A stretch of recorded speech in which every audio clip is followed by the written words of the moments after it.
Welcome to The Writer's Dream. This is a show where authors are able to talk about their writer's journey.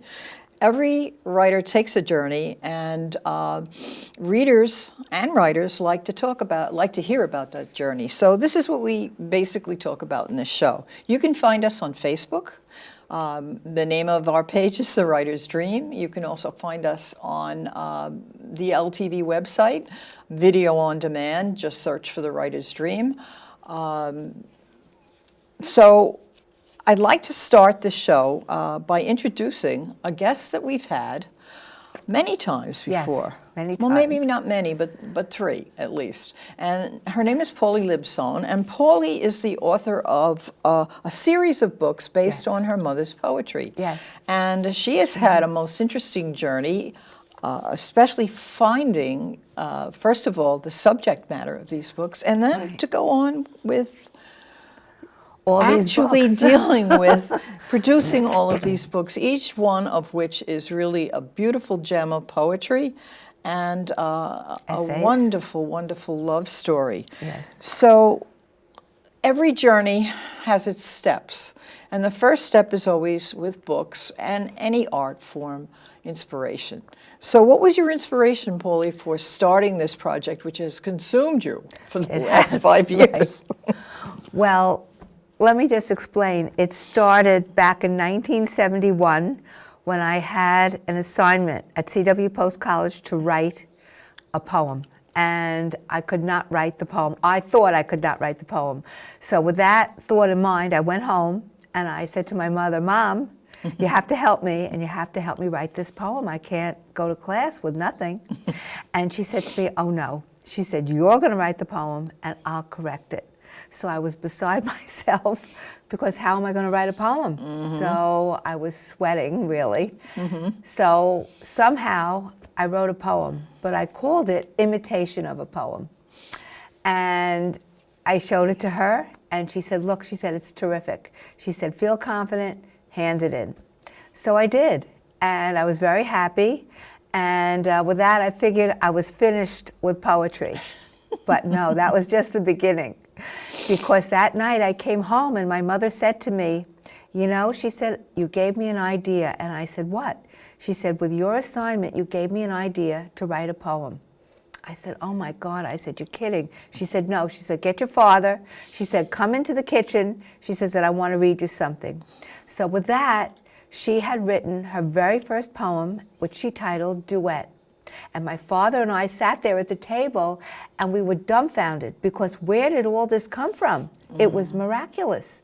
And it was really in her for all these years, but it took me and that assignment to bring it out, which is also miraculous. Well, this is how things work. You know, sometimes when you're asked to give confidence to one person, right. It makes you have an idea that you can create something as well. So then what happened is that almost every night thereafter, I would come home and she would have another poem. So she'd read it to me, she'd read it to my father, and then we'd figure out the title, and I'd correct it, she would correct it, and then I would type it up. And believe it or not, this went on for 35 years at the kitchen table. Wow. And then what happened was, one day I went and I bought a book of Robert Frost's poetry. And I started to read it, and all of a sudden it hit me. I said, my goodness, I said, my mother's poetry is better than Robert Frost. I said, it's a little maternal devotion there, I think. I said, oh my God, I have to tell her this. So it was like at 10 o'clock at night, and I went flying downstairs into my parents' bedroom, waking them up with this big announcement that her poetry is better than Robert Frost. So my mother could not believe it. My father was laughing. He couldn't get over this. So then I said, no. I said, I'm going to go in, get your poetry, I'm going to read it to you, and then I'm going to read you Robert Frost. So they both sat up in bed, and I started reading. And my mother, for the first time, started listening, and she realized that her poetry was gorgeous. And it was at that moment that I said, we have to get a manuscript together. And so from that moment on, we started to work on a manuscript. And I said to her, look, I said, you write so magnificently. we're going to get this published. I said, it's going to be terrific. So we started to work on the manuscript, but then what happened was my father passed away. And then we waited a little while after that, and she started to write poetry that was a little different, but basically the same. However, what happened was, thereafter, is that she passed away. So I had this manuscript, and I just didn't have the heart to continue, so I put it away in my mother's closet for 3 years. But before that, I had said to her, I said, Mom, I said, you have to choose a title. So I said, what is it? So she said, Confessions of a Poet. I said, that was fantastic. I thought it was great. So anyway, that manuscript sat in her closet for 3 years. I took it out and I started to go through the poetry. And I just couldn't get over how gorgeous it was. And I remembered the promise that I made to her that I would have her work published. So I said to myself, I have to carry that out. But in the meantime, I started to investigate the poetry. And I came across one poem called Immortal Kisses. And I read it, and I reread it, and I reread it. And I said, my goodness, this poem is telling the story of my parents' love affair, which began at the beach in Far Rockaway in the 1930s. And she never told me that she was writing about my mother, about her and my father. She never told me that. I just thought it was gorgeous romantic poetry. And so I continued reading the poems, and the poems really documented her life with my father, from their lives at the beach when they were young, and he was a lifeguard, and she was a young girl, their honeymoon, their subsequent marriage, up until the time that he passed away. And that really comprises the first book, Immortal Kisses. Right. So let me ask you this question, though. Sure. Because in the 5 years, you really, although you only have 5 books here, you have published 6 books. And so did you envision, was that your vision to No. do all of these books? Or No. did it just organically, one grew out of the other? What happened after this book, I was so exhausted and so wiped out from this book because I really didn't know what to do. I mean, I was a novice at this. Yes. Oh, yes. So it was very stressful, because also to find a publisher. Yes. That was That would be my monumental. next question. Oh, you know, well, how did you go about that was bringing this incredible. to fruition? Because I didn't know if I was doing the right thing or whatever. So what I did was I sent in a lot of these poems, which I felt were my mother's best, to the regular, quote unquote, publishing houses. And they all sent everything back to me with a thank you, no thank you. Because I'm not known, my mother's not known, and they couldn't take a chance, especially since it was poetry. Right, right. So then I investigated the self-publishing companies, and I was very, very disappointed, because when I would call them, I felt like I was like on an assembly line, or I felt like it was a meat market, because they just wanted to make money off of you. That's the feeling I got. Well, it's a business. Yes. And that's how they choose the books. They choose Right. the books if they think that the project will Right. be lucrative for them. But I just didn't envision this poetry to be published by such a publishing house. So then what happened is that when I was at work one day, one of my fellow co-workers was listening to talk radio, and one of the publishing houses, self-publishing houses, has their own radio station, and that's Page Publishing. And they're on WOR radio, and they interview their authors. And she said to me, look, she said, call them. So what did I do on my lunch hour that day? I called them, and I was so happy, because for the first time, they sounded intelligent. And I told them about myself, and they said, look, send in the manuscript. They said, we have a literary board that you have to be approved by. So I said, okay. So I sent in the manuscript, and it took 3 weeks, and they called me back, and they said, yes, they decided that my mother's work would be perfect for them.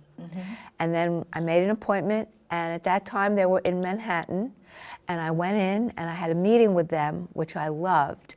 And they explained everything to me. And they also said that I could be working with them, right along with them, helping them, telling them what I wanted, what I didn't want. And that's what happened. And so my relationship with them really grew, and they're wonderful. And they told me that most people who send in manuscripts, they really can't write.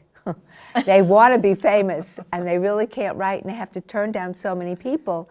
But what they couldn't get over is that they said to me, the difference between your mother and the other writers is that your mother writes literature, and the others do not. And I was so thrilled because they got it. They got my mother.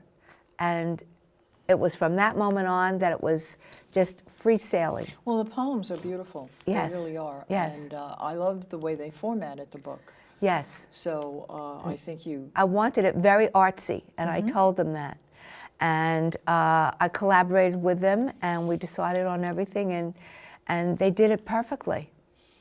And then what happened was, after the first book, Immortal Kisses, was published, about a month after this came out, I started to go through my mother's drawers, and I found papers that I had never known about. And those papers consisted of poetry that my mother never told me about. And it was also gorgeous, romantic poetry. But I realized it was poetry that she wrote after my father passed away. And so I saw that there were 135 poems. Wow. And that's how book number 2 came about, Songs of You, a Postscript. And I named it Songs of You because I felt that my mother was really singing about my father. Poetry is very similar to music. Yes. And a postscript because it was a PS to this book. And there's one section in this book that's very interesting. I called it Encores of You, that consists of poetry that she and my father exchanged between themselves when they gave one another books on their birthdays or anniversaries.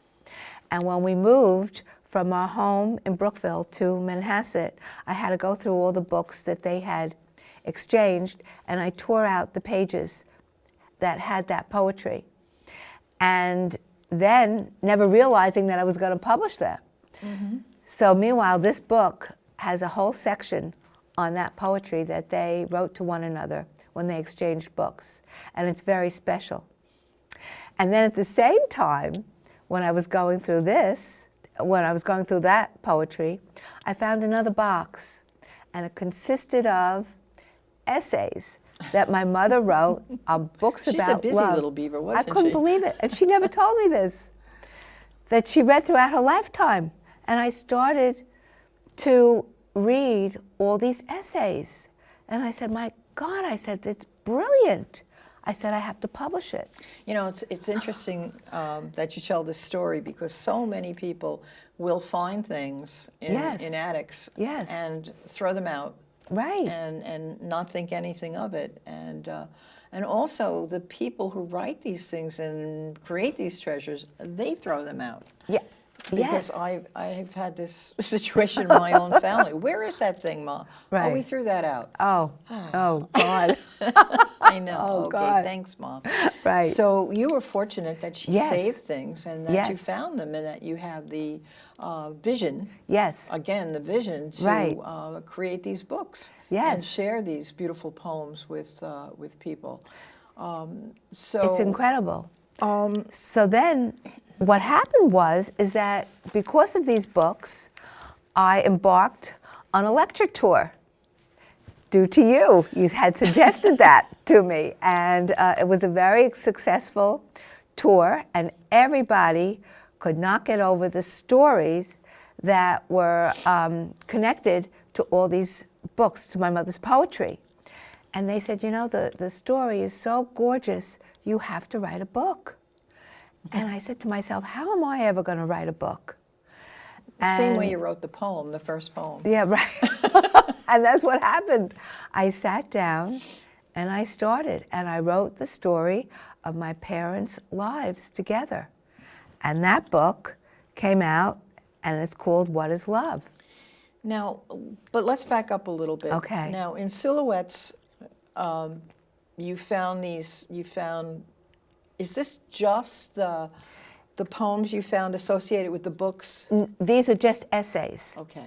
And that's why I call them silhouettes, because there's silhouettes of each book Okay. that she read. So they're literary pieces, Yes, the books, uh-huh. and then she would write a passage Yes. to tell your father what she thought of the book and Yes, what uh-huh. she would like him to Yes. to get out of the book. Yes. And you see, each evening they would sit in my father's den together, and they would discuss the books that they would be reading. And Can it you was remember the titles of some of the books? in here. Yeah. Yes. Do you need to look Well, one book which fascinates me was by Yasunori Kawabata, House of the Sleeping Beauties, which I had never heard of. And it's a fascinating book about old age and men and the lure of young girls. And it's fascinating. And she wrote about it, and I couldn't get over it. Also, she writes about Samson and Delilah compared to Antony and Cleopatra, because she adored Shakespeare. Mm-hmm. She also wrote about, which I never heard, she wrote about Lady Booby and Venus. She compared Lady Booby to Venus, and Joseph Andrews to Adonis.